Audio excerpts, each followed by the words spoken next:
ਸਤਨਾਮ ਸ਼੍ਰੀ ਵਾਹਿਗੁਰੂ ਸਾਹਿਬ ਜੀ। ਸ਼੍ਰੀ ਨਾਨਕ ਪਦ ਪੰਕਜ ਬੰਦਨ ਪਦ ਪੰਕਜ ਬੰਦਨ ਸਿਮਰੋ ਅੰਗਦ ਦੁਖ ਨਿਕੰਦਨ ਅਮਰਦਾਸ ਗੁਰ ਹਿਰਦੇ ਧਿਆਨ ਹਿਰਦੈ ਧਿਆਨ। ਸ਼੍ਰੀ ਗੁਰੂ ਰਾਮਦਾਸ ਗੁਣ ਗਾਵੋ ਸ਼੍ਰੀ ਅਰਜਨ ਬਿਗਨ ਕੀ ਨਾਸ਼ਕ ਬਿਗਨ ਕੀ ਨਾਸ਼ਕ ਸ਼੍ਰੀ ਹਰਿ ਗੋਬਿੰਦ ਸੁਭ ਸਮਤ ਪਰ ਪ੍ਰਕਾਸ਼ਕ ਸ਼੍ਰੀ ਹਰਿ ਰਾਏ ਨਮੋ ਕਰ ਜੋਰੀ ਨਮੋ ਕਰ ਜੋਰੀ ਸ਼੍ਰੀ ਹਰਿ ਕ੍ਰਿਸ਼ਨ ਮਨਾਏ ਬਹੋਰੀ ਤੇਗ ਬਹਾਦਰ ਪਰਮ ਕਿਰਪਾਲਾ ਵਾਹਿਗੁਰੂ ਪਰਮ ਕਿਰਪਾਲਾ ਸ਼੍ਰੀ ਗੁਰੂ ਗੋਬਿੰਦ ਸਿੰਘ ਸਿੰਘ ਵਿਸਾਲਾ ਧਰੋ ਧਰਾ ਪਰ ਪੁਨ ਪੁਨ ਸੀਸਾ ਪੁਨ ਪੁਨ ਸੀਸਾ ਬੰਦੋ ਬਾਰ ਬਾਰ ਪਾਰ ਜਗਤੀਸ਼ਾ ਜਿਸ ਮਹਿ ਅੰਮ੍ਰਿਤ ਗਿਆਨ ਹੈ ਮਾਨਕ ਭਗਤ ਬੈਰਾਗ ਸ਼੍ਰੀ ਗੁਰੂ ਗ੍ਰੰਥ ਸਾਹਿਬ ਉਦਦ ਬੰਦੋ ਕਰ ਅਨੁਰਾਗ ਏਕ ਓੰਕਾਰ ਸਤਿਗੁਰੂ ਤੇ ਪ੍ਰਸਾਦ ਸਚ ਹੋਏ। ਵਾਹਿਗੁਰੂ ਜੀ ਕੀ ਫਤਿਹ ਹੈ। ਬਿਗਨ ਬਿਨਾਸਨ ਸੋਏ। ਵਾਹਿਗੁਰੂ ਜੀ ਕੀ ਫਤਿਹ ਹੈ। ਬਿਗਨ ਬਿਨਾਸਨ ਸੋਏ। ਸਤਨਾਮ ਅਸ ਕਿਨਹੋ ਨਾ ਕਰਿਓ ਹੈ ਅਦਪਤ ਅਦਕ ਨਿਰੰਗਾ ਭਇਓ ਸਭ ਦੇਸ਼ਨ ਕੋ ਰਾਜਾ ਥਇਓ। ਵਾਹਿਗੁਰੂ ਜੀ ਕਾ ਖਾਲਸਾ ਵਾਹਿਗੁਰੂ ਜੀ ਕੀ ਫਤਿਹ। ਗੁਰੂ ਪਿਆਰੀ ਗੁਰੂ ਸਵਾਰੀ ਸਾਧ ਸੰਗਤ ਜੀਓ, ਆਪ ਵਡਭਾਗੇ ਹੋ ਜੋ ਬਾਬਾ ਮਸਤੂ ਜੀ ਦੇ ਤਪ ਅਸਥਾਨਾਂ ਤੇ ਹਫ਼ਤਾਵਾਰੀ ਸਜੇ ਹੋਏ ਦੀਵਾਨਾਂ 'ਚ ਹਾਜ਼ਰੀਆਂ ਭਰ ਕੇ ਸਤਿਗੁਰੂ ਜੀ ਦੀਆਂ ਖੁਸ਼ੀਆਂ ਪ੍ਰਾਪਤ ਕਰ ਰਹੇ ਹੋ। ਬੜੇ ਹੀ ਪ੍ਰੇਮ ਦੇ ਨਾਲ ਨੌਜਵਾਨ ਵੀਰਾਂ ਨੇ ਸੰਗਤੀ ਰੂਪ ਦੇ ਵਿੱਚ ਸ਼੍ਰੀ ਸੁਖਮਨੀ ਸਾਹਿਬ ਬਾਣੀ ਦੇ ਜਾਪ ਕੀਤੇ। ਆਓ ਜੋ ਚੱਲ ਰਹੀ ਲੜੀਵਾਰ ਗੁਰ ਇਤਿਹਾਸ ਦੀ ਕਥਾ ਪਿਛਲੇ ਦੀਵਾਨਾਂ ਦੇ ਅੰਦਰ ਅਸੀਂ ਸਰਵਣ ਕੀਤਾ। ਧੰਨ ਗੁਰੂ ਗੋਬਿੰਦ ਸਿੰਘ ਪਾਤਸ਼ਾਹ ਮਹਾਰਾਜ ਜੀ ਦਾ ਪਿਆਰਾ ਸਿੱਖ ਭਾਈ ਰਾਮ ਕੁੰਵਰ ਜੀ, ਜਿਨ੍ਹਾਂ ਦੇ ਉੱਤੇ ਸਤਿਗੁਰੂ ਜੀ ਨੇ ਅਥਾਹ ਬਖਸ਼ਿਸ਼ ਰਹਿਮਤ ਕੀਤੀ। ਬਾਬਾ ਬੁੱਢਾ ਸਾਹਿਬ ਜੀ ਦੀ ਅੰਸ਼ ਬੰਸ ਵਿੱਚੋਂ ਭਾਈ ਰਾਮ ਕੁੰਵਰ ਜੀ ਦੇ ਉੱਤੇ ਕਿਰਪਾ ਰਹਿਮਤ ਹੋਈ। ਜਿਸ ਵੇਲੇ ਧੰਨ ਗੁਰੂ ਗੋਬਿੰਦ ਸਿੰਘ ਪਾਤਸ਼ਾਹ ਮਹਾਰਾਜ ਜੀ ਅੰਤਲੇ ਸਮੇਂ ਨੰਦੇੜ ਦੀ ਧਰਤੀ ਤੇ ਸੱਚਖੰਡ ਬਿਆਨਾ ਕਰਦੇ ਨੇ, ਭਾਈ ਰਾਮਪੁਰ ਜੀ ਰਮਦਾਸ ਦੀ ਧਰਤੀ ਤੇ ਇਹਨਾਂ ਦਾ ਅਸਥਾਨ ਹੈ। ਤੇ ਭਾਈ ਰਾਮਪੁਰ ਜੀ ਦੇ ਕੋਲ ਬਹੁਤ ਸਾਰੇ ਸਿੰਘ ਆਏ। ਆ ਕੇ ਸਿੰਘਾਂ ਨੇ ਨਮਸਕਾਰ ਕੀਤੀ ਤੇ ਬੇਨਤੀ ਕੀਤੀ, ਭਾਈ ਸਾਹਿਬ ਜੀ ਸੱਚਖੰਡ ਚਲੇ ਗਏ ਧੰਨ ਗੁਰੂ ਗੋਬਿੰਦ ਸਿੰਘ ਪਾਤਸ਼ਾਹ ਮਹਾਰਾਜ, ਤੇ ਸਾਨੂੰ ਸਤਿਗੁਰੂ ਜੀ ਦਾ ਜਿਹੜਾ ਇਤਿਹਾਸ ਹੈ ਉਹ ਸਰਵਣ ਕਰਵਾਉਣਾ ਕਰੋ। ਆਪ ਜੀ ਧੰਨ ਗੁਰੂ ਗੋਬਿੰਦ ਸਿੰਘ ਪਾਤਸ਼ਾਹ ਮਹਾਰਾਜ ਜੀ ਦੇ ਤੁਸੀਂ ਦਰਸ਼ਨ ਕੀਤੇ ਹੋ, ਤੁਸੀਂ ਉਹਨਾਂ ਦੀ ਸੰਗਤ ਕੀਤੀ ਹੈ, ਤੁਸੀਂ ਉਹਨਾਂ ਦੇ ਸੰਗੀ ਰਹੇ ਹੋ। ਗੁਰੂ ਗੋਬਿੰਦ ਸਿੰਘ ਪਾਤਸ਼ਾਹ ਮਹਾਰਾਜ ਜੀ ਨੇ ਐਸੀ ਬਖਸ਼ਿਸ਼ ਕੀਤੀ ਸੀ ਭਾਈ ਰਾਮਪੁਰ ਜੀ ਤੇ, ਜਦੋਂ ਭਾਈ ਰਾਮਪੁਰ ਜੀ ਨੂੰ ਆਖਿਆ ਕਲਗੀਧਰ ਪਿਤਾ ਜੀ ਨੇ ਕੁਝ ਮੰਗੋ, ਤੇ ਭਾਈ ਰਾਮਪੁਰ ਜੀ ਕਹਿੰਦੇ ਸਾਨੂੰ ਤੁਹਾਡੇ ਸਦੀਵ ਜਿਹੜੇ ਦਰਸ਼ਨ ਨੇ ਉਹ ਹੋਣੇ ਚਾਹੀਦੇ ਨੇ, ਨਿਤਾ ਪ੍ਰਤੀ ਸਤਿਗੁਰੂ ਜੀ ਤੁਹਾਡੇ ਦਰਸ਼ਨ ਚਾਹੀਦੇ ਨੇ। ਤੇ ਕਲਗੀਧਰ ਪਿਤਾ ਨੇ ਆਖਿਆ ਭਾਈ ਰਾਮਪੁਰ ਜੀ ਜਦੋਂ ਵੀ ਤੁਸੀਂ ਸਾਡੇ ਦਰਸ਼ਨ ਕਰਨੇ ਹੋਣ ਤੇ ਸ਼ਿਕਾਰ ਤੇ ਚੜ ਜਾਇਆ ਕਰੋ, ਜਦੋਂ ਸ਼ਿਕਾਰ ਖੇਡਣ ਜਾਇਆ ਕਰੋਗੇ ਤੇ ਉਸੇ ਸਮੇਂ ਤੁਹਾਨੂੰ ਸਾਡੇ ਦਰਸ਼ਨ ਹੋਣਗੇ। ਕਲਗੀਧਰ ਪਿਤਾ ਸੱਚਖੰਡ ਪਿਆਨਾ ਕਰ ਗਏ, ਤੇ ਤਾਂ ਵੀ ਭਾਈ ਰਾਮਪੁਰ ਜੀ ਨਿਤ ਹੀ ਸ਼ਿਕਾਰ ਖੇਡਣ ਵਾਸਤੇ ਜਾਂਦੇ। ਸ਼ਿਕਾਰ ਖੇਡਣ ਜਿਸ ਵੇਲੇ ਜਾਂਦੇ ਨੇ ਤੇ ਕਲਗੀਧਰ ਪਿਤਾ ਦੇ ਭਾਈ ਰਾਮਪੁਰ ਜੀ ਦਰਸ਼ਨ ਕਰਦੇ। ਇਸ ਤਰ੍ਹਾਂ ਜਿੰਨਾ ਸਮਾਂ ਵੀ ਭਾਈ ਰਾਮਪੁਰ ਜੀ ਸਰੀਰ ਕਰਕੇ ਸੰਸਾਰ ਦੇ ਉੱਪਰ ਰਹੇ, ਨਿਤਾ ਪ੍ਰਤੀ ਦਰਸ਼ਨ ਕਰਦੇ ਕਲਗੀਧਰ ਪਿਤਾ ਜੀ ਦੇ। ਹੁਣ ਸਿੰਘ ਕੋਲ ਆਏ ਨੇ, ਆ ਕੇ ਬੇਨਤੀ ਕਰਦੇ ਨੇ ਭਾਈ ਰਾਮਪੁਰ ਜੀ ਸਾਨੂੰ ਸਾਰਾ ਇਤਿਹਾਸ ਜਿਹੜਾ ਹੈ ਸਤਿਗੁਰੂ ਜੀ ਦਾ ਦੱਸਣਾ ਕਰੋ, ਕਿਵੇਂ ਉਹਨਾਂ ਨੇ ਥੋੜੇ ਜਿਹੇ ਮੁੱਠੀ ਭਰ ਸਿੰਘ ਲੈ ਕੇ ਤੇ ਕਿਵੇਂ ਭਾਰਤ ਦੀ ਜਿਹੜੀ ਮੁਗਲਤ ਸਨਅਤ ਸੀ, ਭਾਰਤ ਦੀ ਜਿਹੜੀ ਮੁਗਲ ਹਕੂਮਤ ਸੀ, ਕਿਵੇਂ ਉਹਨਾਂ ਨੇ ਮਿੱਟੀ ਦੇ ਵਿੱਚ ਮਿਲਾ ਦਿੱਤੀ। ਸਤਿਗੁਰੂ ਜੀ ਦੇ ਚਾਰੇ ਸਾਹਿਬਜ਼ਾਦੇ ਜਿਹੜੇ ਕਿਵੇਂ ਸ਼ਹੀਦ ਹੋਏ। ਆਓ ਜਿਵੇਂ ਕਵਿਰਾਜ ਭਾਈ ਸੰਤੋਖ ਸਿੰਘ ਜੀ ਇਤਿਹਾਸ ਦੀ ਲੜੀ ਨੂੰ ਅੱਗੇ ਤੋਰਦੇ ਨੇ, ਆਪਾਂ ਸਰਵਣ ਕਰਨਾ ਕਰੀਏ। ਸੋ ਸਾਰੀਆਂ ਹੀ ਸੰਗਤਾਂ ਅਸੀਸ ਬਖਸ਼ੋ। ਆਖੋ ਜੀ ਸਤਿਨਾਮ ਸ੍ਰੀ ਵਾਹਿਗੁਰੂ ਸਾਹਿਬ ਜੀ। ਸਤਿਨਾਮ ਸ੍ਰੀ ਵਾਹਿਗੁਰੂ ਸਾਹਿਬ ਜੀ। ਜਿਨ ਮੈਂ ਅਤ ਉਤਸ਼ਾਹਿ ਥਿਓ ਹੈ, ਅੱਗੇ ਆਸ ਕਿਨਹੂ ਨਾ ਕਰਿਓ ਹੈ। ਧੰਨ ਗੁਰੂ ਗੋਬਿੰਦ ਸਿੰਘ ਪਾਤਸ਼ਾਹ ਮਹਾਰਾਜ ਜੀ ਇੰਨਾ ਉਤਸ਼ਾਹਿਤ ਭਰਿਆ ਉਹਨਾਂ ਦਾ ਜੀਵਨ ਹੈ, ਉਹਨਾਂ ਦੇ ਬਰਾਬਰ ਸੰਸਾਰ ਦੇ ਵਿੱਚ ਕੋਈ ਵੀ ਨਹੀਂ। ਅਦਪਤ ਅਦਕ ਨਰੰਗਾ ਭਇਓ, ਸਭ ਦੇਸ਼ਨ ਕੋ ਰਾਜਾ ਥਇਓ। ਨੁਰੰਗਾ ਔਰੰਗਜ਼ੇਬ ਰਾਜਾ ਹੋਇਆ ਭਾਰਤ ਦਾ, ਜਿਨੇ ਲਾਗੇ ਲਾਗੇ ਦੇ ਸਾਰੇ ਰਾਜ ਸਾਰੇ ਦੇਸ਼ ਜਿਹੜੇ ਜਿੱਤ ਲਏ, ਤੇ ਸਾਰੇ ਦੇਸ਼ਾਂ ਨੂੰ ਜਿੱਤ ਕੇ ਉਹਨਾਂ ਦੇ ਉੱਪਰ ਔਰੰਗਾ ਜਿਹੜਾ ਔਰੰਗਜ਼ੇਬ ਹੈ ਰਾਜ ਕਰਦਾ ਹੈ। ਵੈਗਨ ਸਤ ਲਛ ਸੈਨਾ ਸੰਗ, 10,000 ਤੋਪੈ ਗੱਡ ਭੰਗ।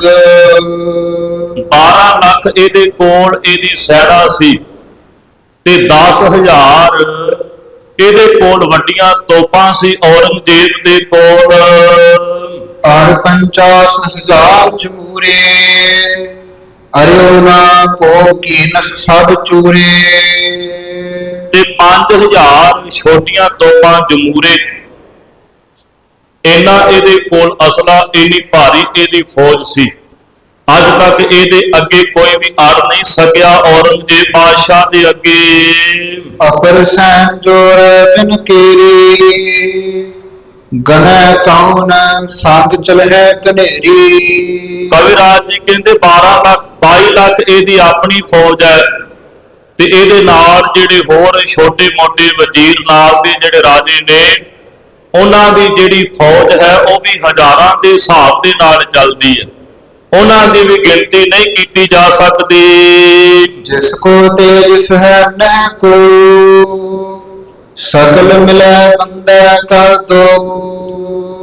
ਇਹਦੀ ਫੌਜ ਦਾ ਇੰਨਾ ਪ੍ਰਭਾਵ ਸੀ ਔਰੰਗਜ਼ੇਬ ਦਾ ਇੰਨਾ ਪ੍ਰਭਾਵ ਸੀ ਵੀ ਕੋਈ ਵੀ ਇਹਦੇ ਅੱਗੇ ਆਪਣਾ ਸਿਰ ਨਹੀਂ ਚੁੱਕਦਾ। ਸਾਰੇ ਸਿਰ ਨਵਾ ਕੇ ਇਹਨੂੰ ਨਮਸਕਾਰਾਂ ਕਰਦੇ ਨੇ ਬਾਦਸ਼ਾਹ ਨੂੰ। ਜਿਹ ਸੋਰ ਕੈ ਕਰਨ ਲੜਾਈ, ਸਿੰਘ ਆਲਪਲੇ ਸੰਗ ਸਹਾਈ। ਬਾਦਸ਼ਾਹ ਭਾਵੇਂ ਆਪਣੇ ਆਪ ਨੂੰ ਬੜਾ ਬਲਵਾਨ ਸਮਝਦਾ ਸੀ, ਪਰ ਕਲਗੀਧਰ ਪਿਤਾ ਮਹਾਰਾਜ ਜੀ ਦੇ ਮੁੱਠੀ ਭਰ ਸਿੰਘ ਜਿਹੜੇ ਨੇ ਉਹ ਬਾਦਸ਼ਾਹ ਦੇ ਹਮੇਸ਼ਾ ਅੱਗੇ ਅੜਦੇ ਰਹੇ। ਗੁਰ ਬਿਨ ਸਮਰੱਥ ਅਪਰ ਨਾ ਲਹੀਏ, ਤਿਸ ਕਲ ਦਿਗੀ ਧਰ ਕੇ ਗੁਣ ਕਹੀਏ। ਕਲਗੀਧਰ ਪਾਤਸ਼ਾਹ ਮਹਾਰਾਜ ਜੀ ਦੇ ਕੀ ਗੁਣ ਕਹੀਏ, ਉਹਨਾਂ ਦੇ ਵਰਗਾ ਹੋਰ ਕੋਈ ਵੀ ਸੰਸਾਰ ਦੇ ਉੱਪਰ ਬਲਵਾਨ ਮਹਾਨ ਵੱਡਾ ਯੋਧਾ ਨਹੀਂ ਹੋਇਆ। ਅਸ ਤੁਰਕਨ ਕੀ ਜਰਾ ਬੁਖਾਰੀ, ਕੀਨ ਰਾਜ ਕੋ ਪੁਸ਼ਤਨ ਭਾਰੀ। ਜਿਹੜੇ ਤੁਰਕ ਕਈ ਪੁਸ਼ਤਾਂ ਤੋਂ ਵੱਡਾ ਰਾਜ ਭਾਗ ਸੰਭਾਲੀ ਬੈਠੇ ਸੀ। ਤੁਰਕਾਂ ਦਾ ਰਾਜ ਚੱਲਦਾ ਆਉਂਦਾ ਸੀ ਸੀਨਾ ਬਸੀਨਾ। ਉਹ ਤੁਰਕਾਂ ਦੀ ਜੜ ਜਿਹੜੀ ਹੈ ਕਲਗੀਧਰ ਪਾਤਸ਼ਾਹ ਮਹਾਰਾਜ ਜੀ ਨੇ ਪੁੱਟ ਦਿੱਤੀ। ਦੀਰਘ ਦੁਰਗ ਮਵਾਸ ਬਡੇਰੇ, ਹੋਏ ਚਾਰ ਸੋ ਪ੍ਰਹਿ ਨਾ ਹਿਰੇ। ਏਡੇ ਏਡੇ ਵੱਡੇ ਇਹਨਾਂ ਦੇ ਕਿਲੇ ਹੋਏ, ਸਾਰੇ ਮਿੱਟੀ ਦੇ ਵਿੱਚ ਮਿਲ ਕੇ ਕਦੇ ਵੀ ਦਿਖਾਈ ਨਹੀਂ ਦਿੰਦੇ। ਭਾਈ ਰਾਮ ਕੋਇਰ ਤੁਮ ਲਹੋ, ਸਰਬ ਰੀਤ ਸੋ ਸਮਰੱਥ ਅਹੋ। ਹੇ ਭਾਈ ਰਾਮ ਕੌਰ ਜੀ, ਤੁਸੀਂ ਧੰਨ ਹੋ। ਕਲਗੀਧਰ ਪਾਤਸ਼ਾਹ ਮਹਾਰਾਜ ਜੀ ਦੇ ਆਪ ਜੀ ਨੇ ਦਰਸ਼ਨ ਕੀਤੇ। ਤੁਸੀਂ ਸ੍ਰੇਸ਼ਟ ਹੋ, ਤੁਹਾਡੇ ਬਰਾਬਰ ਹੋਰ ਕੋਈ ਵੀ ਨਹੀਂ। ਕਰੋ ਲਿਖਾਵਨ ਗੁਰ ਕੀ ਕਥਾ, ਵੇਖੀ ਸੁਣੀ ਸੁਣਾਵੋ ਤਥਾ।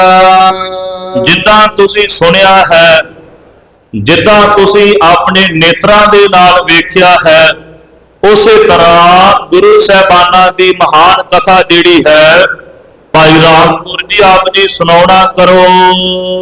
ਪ੍ਰਥਮੈ ਅਸ਼ਟ ਗੁਰਨ ਕੀ ਕਥਾ, ਕਰਨਉ ਸੁਨਾਵਨ ਭੇ ਜਗ ਜਥਾ। ਪਹਿਲੇ ਜਿਹੜੇ 8 ਗੁਰੂ ਸਾਹਿਬਾਨ ਨੇ ਉਹਨਾਂ ਦੀ ਕਥਾ ਜਿਹੜੀ ਹੈ ਆਪਣੇ ਮੁਖ ਤੋਂ ਸੁਣਾਉਣਾ ਕਰੋ। ਜਿਮ ਚਰਿਤ੍ਰ ਬਰ ਅਨਕ ਪ੍ਰਕਾਰੇ, ਕਰ ਨਰ ਸਿੱਖੇ ਸਮੂਹ ਉਧਾਰੇ। ਜਿੱਦਾਂ ਜਿੱਦਾਂ ਤੁਸੀਂ ਕਥਾ ਜਿਹੜੀ ਸੰਗਤਾਂ ਨੂੰ ਸੁਣਾਓਗੇ, ਸੰਗਤਾਂ ਕਥਾ ਸੁਣ ਕੇ ਸੰਗਤਾਂ ਦਾ ਉਧਾਰ ਹੋ ਜਾਵੇਗਾ। ਪਾਛੇ ਸੰਗਤ ਸਿੱਖ ਸਮਾਜੂ, ਪੰਥ ਖਾਲਸਾ ਸਿੰਘਨ ਰਾਜੂ। ਗੁਰੂ ਗੋਬਿੰਦ ਸਿੰਘ ਪਾਤਸ਼ਾਹ ਮਹਾਰਾਜ ਜੀ ਜਿਸ ਵੇਲੇ ਸੱਚਖੰਡ ਚਲੇ ਜਾਂਦੇ ਨੇ, ਉਹਨਾਂ ਤੋਂ ਬਾਅਦ ਗੁਰੂ ਦੇ ਖਾਲਸੇ ਦਾ ਰਾਜ ਕੈਸਾ ਹੋਇਆ, ਕਿੱਦਾਂ ਗੁਰੂ ਦੇ ਸਿੱਖ ਜਿਹੜੇ ਸੰਸਾਰ ਦੇ ਵਿੱਚ ਵਿਚਰਦੇ ਰਹੇ। ਸਤਿਗੁਰੂ ਜੀ ਦੇ ਜਾਣ ਤੋਂ ਬਾਅਦ ਗੁਰੂ ਦੇ ਪੰਥ ਦੀ, ਖਾਲਸਾ ਪੰਥ ਦੀ ਕੈਸੀ ਹਾਲਤ ਹੋਈ, ਇਹ ਸਾਰਾ ਕੋਈ ਤੁਸੀਂ ਆਪਣੇ ਮੁਖ ਤੋਂ ਦੱਸਣਾ ਕਰੋ। ਪਠਬੇ ਤੇ ਗੁਰ ਕੋ ਜਸ ਜਾਣੈ, ਸੁਮ ਦਿਵੰਤ ਬਹੁ ਭਾਂਤ ਬਖਾਨੈ। ਭਾਈ ਰਾਮ ਕੌਰ ਜੀ, ਤੁਸੀਂ ਗੁਰੂ ਸਾਹਿਬਾਨਾਂ ਦਾ ਇਤਿਹਾਸ ਜਿਹੜਾ ਸੁਣਾਉਣਾ ਕਰੋ। ਜਿਵੇਂ ਵੱਡੇ ਵੱਡੇ ਵਿਦਵਾਨ ਲੋਕ ਜਿਹੜੇ ਨੇ ਸਤਿਗੁਰੂ ਜੀ ਦੇ ਬਾਰੇ ਬੜੀ ਵਡਿਆਈ ਕਰਦੇ ਹੈ, ਬੜੀ ਸੋਭਾ ਕਰਦੇ ਨੇ। ਹੋਏ ਗੁਰ ਸਿੱਖਨ ਕੀ ਕਲਿਆਣ, ਅਪਰ ਤਰਹਿ ਸ਼ਰਧਾ ਸੁਨ ਕਾਨ। ਜਿਹੜੇ ਸਿੱਖ ਨੇ ਇਹ ਸ਼ਰਧਾ ਦੇ ਨਾਲ ਸਤਿਗੁਰੂ ਜੀ ਦੇ ਇਤਿਹਾਸ ਦੀ ਜਿਹੜੀ ਕਥਾ ਹੈ ਉਹ ਸੁਣਨਗੇ ਜਾਂ ਪੜਨਗੇ, ਉਹਨਾਂ ਦਾ ਕਲਿਆਣ ਹੋ ਜਾਵੇਗਾ, ਉਹਨਾਂ ਦੀ ਮੁਕਤੀ ਹੋ ਜਾਵੇਗੀ। ਸਭ ਹਿਨ ਪਰ ਤੁਮਰੋ ਉਪਕਾਰ, ਸੁਨ ਸੁਨ ਲੈ ਗੁਰਮਤਿ ਕੋ ਧਾਰ। ਤੁਸੀਂ ਸਾਰਿਆਂ ਦੇ ਉੱਪਰ ਮਹਾਨ ਪਰ ਉਪਕਾਰ ਜਿਹੜਾ ਕਰਨਾ ਕਰੋ ਤੇ ਸਾਰੇ ਸਿੱਖ ਕਥਾ ਸੁਣ ਸੁਣ ਕੇ ਆਪਣਾ ਉਧਾਰ ਕਰ ਲੈਣ। ਸਭ ਸਿੰਘਨ ਕੀ ਬੇਨਤੀ ਸੁਨ ਕੈ, ਭਾਈ ਰਾਮ ਕੁਵੈਰ ਸ਼ੁਭ ਗੁਣ ਕੈ। ਭਾਈ ਰਾਮ ਕੌਰ ਜੀ ਨੇ ਸਾਰੇ ਹੀ ਸਿੰਘਾਂ ਦੀ ਬੇਨਤੀ ਜਿਹੜੀ ਹੈ ਸੁਣਨਾ ਕੀਤੀ। ਸਾਹਿਬ ਸਿੰਘ ਲਿਖਾਰੀ ਲਾਇਓ, ਸਭ ਸਤਿਗੁਰ ਕੀ ਕਥਾ ਲਿਖਾਇਬ।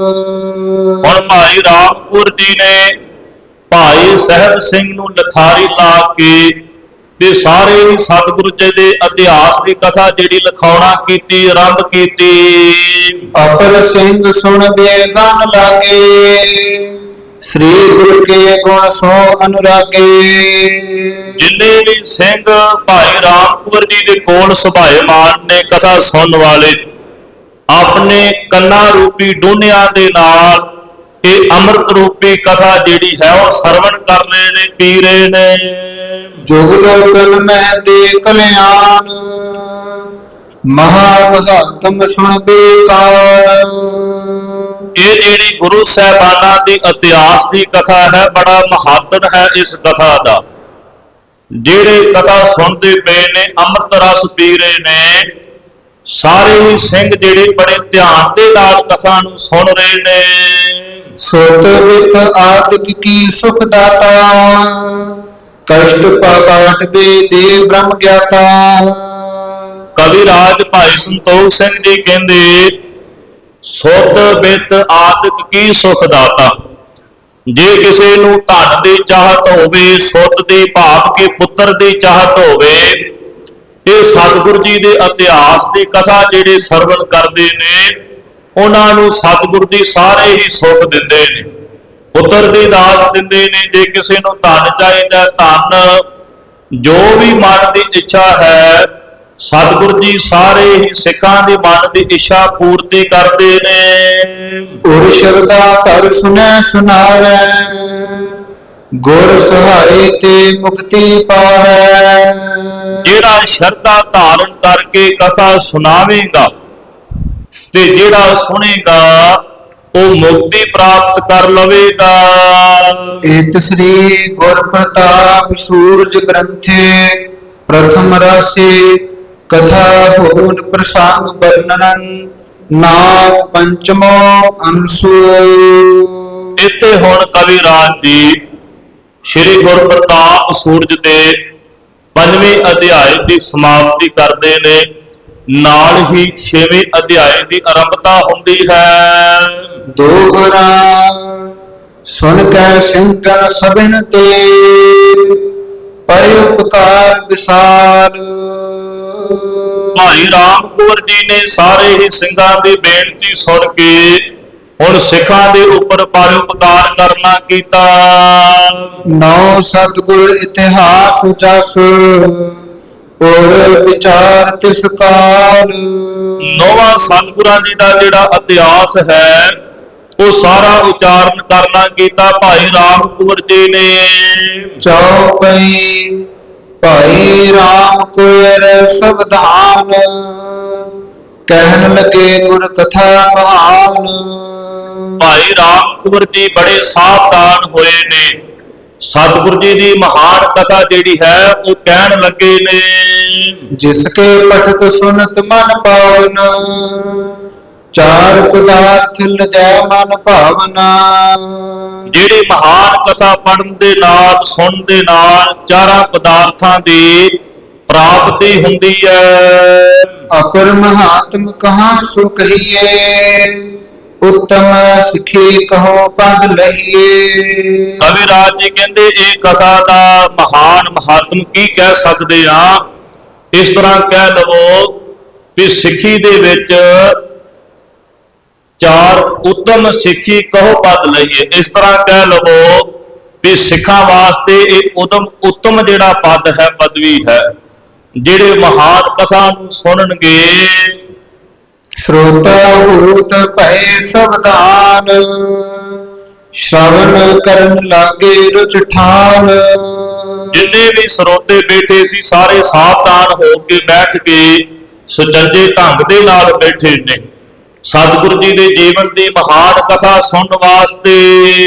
ਭਾਈ ਰਾਮ ਕੋਇਰੋ ਮਾਚ ਚਉਪਈ, ਪ੍ਰਥਮ ਚਰਨ ਕਰ ਕਾਲ ਵਿਸਾਲਾ।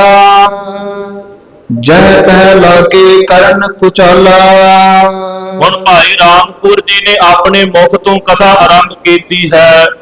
ਚੌਪਈ ਚੌਹਾਂ ਪਦਿਆਂ ਵਾਲੇ ਇਹ ਜਿਹੜੇ ਸ਼ਬਦ ਨੇ, ਪ੍ਰਥਮ ਚਰਨ ਕਲ ਕਾਲ ਵਿਸਾਲਾ। ਕਹਿੰਦੇ ਸਭ ਤੋਂ ਪਹਿਲਾਂ ਇਹ ਜਿਹੜਾ ਕਲਯੁਗ ਸੀ, ਸੰਸਾਰ ਦੇ ਉੱਪਰ ਬੜਾ ਜੋਬਨ ਸੀ, ਇਹਦੇ ਉੱਤੇ ਬੜੀਆਂ ਠਾਠਾਂ ਮਾਰਦਾ ਸੀ। ਤਹ ਜਹ ਤਹ ਲਾਗੇ ਕਹਿਣ ਕੋ ਚਾਲਾ। ਕਲਯੁਗ ਦੇ ਵਿੱਚ ਏਦਾਂ ਦਾ ਸਮਾਂ ਚੱਲਦਾ ਪਿਆ ਸੀ, ਬੜੇ ਬਦ ਚਲਣ ਲੋਕ ਜਿਹੜੇ ਨੇ ਉਹ ਕਲਯੁਗ ਦੇ ਵਿੱਚ ਸੀ, ਬੜੇ ਭਾਰੀ ਜਿਹੜੇ ਪਾਪ ਸੀ ਉਹ ਸੰਸਾਰ ਦੇ ਉੱਪਰ ਹੋ ਰਹੇ ਸੀ। ਮਤ ਬਿਸਤਰੇ ਅਨੇਕ ਕੁਡਾਲੇ, ਨਹਿ ਸਿਮਰਹਿ ਸਤਨਾਮ ਸੁਖਾਲੇ। ਗੁਰਮਤ ਜਿਹੜੀ ਹੈ ਉਹ ਲੋਕਾਂ ਨੇ ਵਿਸਾਰੀ ਹੋਈ ਸੀ, ਤੇ ਕਦੇ ਵੀ ਪਰਮੇਸ਼ਰ ਦਾ ਸੱਚਾ ਨਾਮ ਸਤਨਾਮ ਜਿਹੜਾ ਹੈ ਉਹ ਕਿਸੇ ਨੇ ਵੀ ਸਿਮਰਿਆ ਨਹੀਂ ਸੀ। ਕੇਤਕ ਮਤ ਗਿਨੀਏ ਜਗ ਭਏ, ਤਨਕ ਸਿਧ ਲੈ ਪੰਥ ਚਲੇ। ਅਨੇਕਾਂ ਹੀ ਮਤ ਦੇ ਜਿਹੜੇ ਲੋਕ ਨੇ ਉਹ ਸੰਸਾਰ ਦੇ ਵਿੱਚ ਵਿਚਰਦੇ ਸੀ। ਅਨੇਕਾਂ ਹੀ ਮਤ ਜਿਹੜੇ ਉਹ ਸੰਸਾਰ ਦੇ ਉੱਪਰ ਚੱਲ ਪਏ। ਥੋੜੀ ਜੀ ਕੋਈ ਸਿੱਖਿਆ ਲੈਂਦਾ ਤੇ ਆਪਣਾ ਹੀ ਪੰਥ ਤੋੜ ਲੈਂਦਾ ਸੀ। ਪਰਮੇਸ਼ਰ ਕੋ ਨਹਿ ਪਹਿਚਾਨੈ, ਅਪਰ ਵਿਦਨ ਉਪਦੇਸ਼ ਬਖਾਨੈ। ਕੋਈ ਵੀ ਉਹ ਅਕਾਲ ਪੁਰਖ ਪਰਮੇਸ਼ਰ ਵਾਹਿਗੁਰੂ ਜੀ ਦੇ ਬਾਰੇ ਜਾਣਦਾ ਨਹੀਂ ਸੀ। ਹਰ ਕੋਈ ਇੱਥੇ ਆਪਣਾ ਹੀ ਉਪਦੇਸ਼ ਜਿਹੜਾ ਹੈ ਉਹ ਸੰਸਾਰ ਦੇ ਵਿੱਚ ਵੰਡੀ ਜਾਂਦਾ। ਪੂਰਬ ਜੁਗਨ ਬਿਖੈ ਤਬ ਜਗ, ਕਰ ਕਰ ਸਾਧਨ ਪਏ ਤਤਗ। ਕਹਿੰਦੇ ਪਹਿਲਾਂ ਬਹੁਤ ਭਾਰੀ ਤਪ ਤਪੱਸਿਆ ਕਰਕੇ ਫਿਰ ਕਿਤੇ ਬ੍ਰਹਮ ਗਿਆਨ ਦੀ ਪ੍ਰਾਪਤੀ ਹੁੰਦੀ, ਫਿਰ ਕਿਤੇ ਗਿਆਨ ਪ੍ਰਾਪਤ ਹੁੰਦਾ। ਕਲ ਮਹਿ ਸ਼ਕਤਹੀਨ ਨ ਰਹੇ, ਕਿਸ ਪ੍ਰਕਾਰ ਮੁਕਤੀ ਕਹੋ ਲਹੇ। ਪਹਿਲਾਂ ਕਈ ਸਾਲ ਲੱਗ ਜਾਂਦੇ ਭਗਤੀ ਕਰਨ ਵਾਸਤੇ, ਤਪ ਕਰਨ ਵਾਸਤੇ।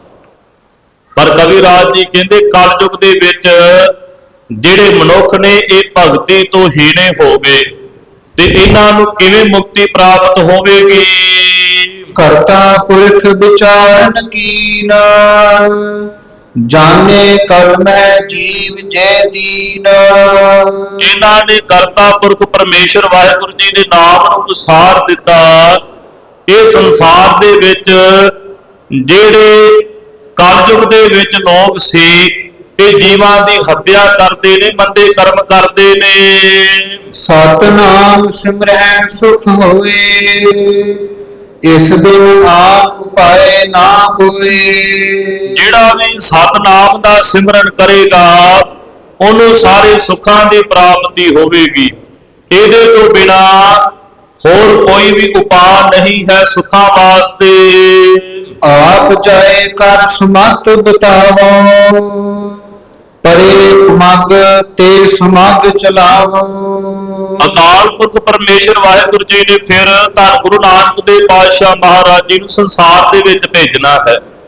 ਸਤਿਗੁਰੂ ਜੀ ਅਕਾਲ ਪੁਰਖ ਪਰਮੇਸ਼ਰ ਆਪ ਫਿਰ ਨਾਨਕ ਜੀ ਦਾ ਜਿਹੜਾ ਅਵਤਾਰ ਧਾਰਨ ਕਰਕੇ ਸੰਸਾਰ ਦੇ ਵਿੱਚ ਆਉਣਗੇ ਜੀਵਾਂ ਨੂੰ ਸਮਤ ਦੇਣ ਵਾਸਤੇ।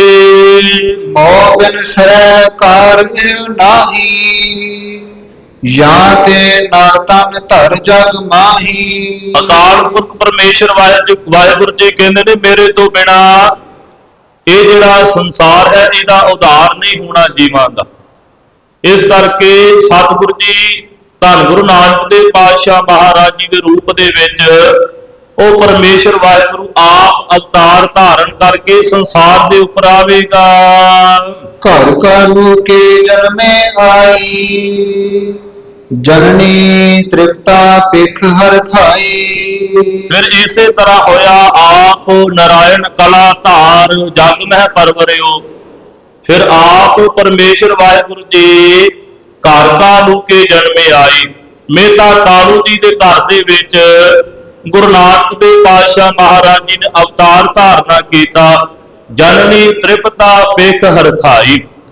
ਮਾਤਾ ਤ੍ਰਿਪਤਾ ਦੇਵੀ ਜੀ ਬੜੇ ਪ੍ਰਸੰਨ, ਬੜੇ ਖੁਸ਼ ਹੋਏ ਜਿਸ ਵੇਲੇ ਉਹਨਾਂ ਨੇ ਆਪਣੇ ਪੁੱਤਰ ਨੂੰ ਜਨਮ ਦਿੱਤਾ। ਅਲਪ ਬੈਸ ਮਹਿ ਸੁੰਦਰ ਬੇਸ, ਜੈ ਕੈ ਦੇਤ ਭਏ ਉਪਦੇਸ਼। ਸਤਿਗੁਰੂ ਜੀ ਦਾ ਬੜਾ ਹੀ ਸੁੰਦਰ ਜਿਹੜਾ ਉਹ ਚਿਹਰਾ ਮੋਹਰਾ ਸੀ। ਧੰਨ ਗੁਰੂ ਨਾਨਕ ਦੇਵ ਪਾਤਸ਼ਾਹ ਮਹਾਰਾਜ ਜੀ ਦਾ ਬੜਾ ਹੀ ਸੁੰਦਰ ਸਵਰੂਪ ਹੈ। ਸਤਿਗੁਰ ਜੀ ਜਿੱਥੇ ਕਿਤੇ ਵੀ ਜਾਂਦੇ ਸਿੱਖੀ ਦਾ ਉਪਦੇਸ਼ ਜਿਹੜਾ ਹੈ ਉਹ ਸੰਗਤਾਂ ਨੂੰ ਦ੍ਰਿੜ ਕਰਵਾਉਂਦੇ। ਸਤਿਨਾਮ ਕੋ ਸਿਮਰਨ ਕਰਨੋ, ਸਨੈ ਸਨੈ ਤਨ ਅਹੰ ਬਿਸਰਨੋ। ਸਤਿਨਾਮ ਦਾ ਫਿਰ ਜਿਹੜਾ ਸਿਮਰਨ ਹੈ ਉਹ ਸੰਸਾਰ ਦੇ ਵਿੱਚ ਗੁਰੂ ਨਾਨਕ ਦੇਵ ਪਾਤਸ਼ਾਹ ਮਹਾਰਾਜ ਜੀ ਨੇ ਫੈਲਾ ਦਿੱਤਾ। ਸਤਿਗੁਰੂ ਜੀ ਕਹਿੰਦੇ ਸਤਿਨਾਮ ਦਾ ਸਿਮਰਨ ਕਰੋ। ਸਿਮਰਨ ਕਰਨ ਦੇ ਨਾਲ ਹੌਲੀ ਹੌਲੀ ਮਨ ਦੇ ਵਿੱਚ ਜਿਹੜਾ ਹੰਕਾਰ ਹੈ ਉਹ ਦੂਰ ਹੋ ਜਾਵੇਗਾ। ਭਾਣਾ ਪਰਮੇਸ਼ਵਰ ਕਹੋ ਜੈਸੇ, ਹੋਏ ਪ੍ਰਸੰਨ ਅਨੁਸਾਰੀ ਤੈਸੇ। ਜੋ ਵੀ ਪਰਮੇਸ਼ਰ ਵਾਹਿਗੁਰੂ ਜੀ ਦਾ ਭਾਣਾ ਮੰਨੇਗਾ, ਜੋ ਵੀ ਭਾਣੇ ਦੇ ਵਿੱਚ ਰਹੇਗਾ, ਜਿਹੜਾ ਇਹ ਗੱਲ ਨੂੰ ਸਮਝ ਲਵੇਗਾ ਵੀ ਜੋ ਕੁਝ ਵੀ ਹੁੰਦਾ ਹੈ ਉਹ ਪਰਮੇਸ਼ਰ ਵਾਹਿਗੁਰੂ ਜੀ ਦੇ ਅਨੁਸਾਰ ਹੀ ਵਾਪਰਦਾ ਹੈ। ਇਸ ਪ੍ਰਕਾਰ ਕੋ ਦੇ ਉਪਦੇਸ਼, ਅਨਕ ਨਰਨ ਕੇ ਕਟੇ ਕਲੇਸ਼। ਇਸ ਤਰ੍ਹਾਂ ਧੰਨ ਗੁਰੂ ਨਾਨਕ ਦੇਵ ਪਾਤਸ਼ਾਹ ਮਹਾਰਾਜ ਜੀ ਨੇ ਸੱਚੇ ਨਾਮ ਦਾ ਉਪਦੇਸ਼ ਸੰਸਾਰ ਦੇ ਵਿੱਚ ਵੰਡ ਕੇ ਅਨੇਕਾਂ ਹੀ ਜੀਵਾਂ ਦਾ ਉਧਾਰ ਕਰਨਾ ਕੀਤਾ।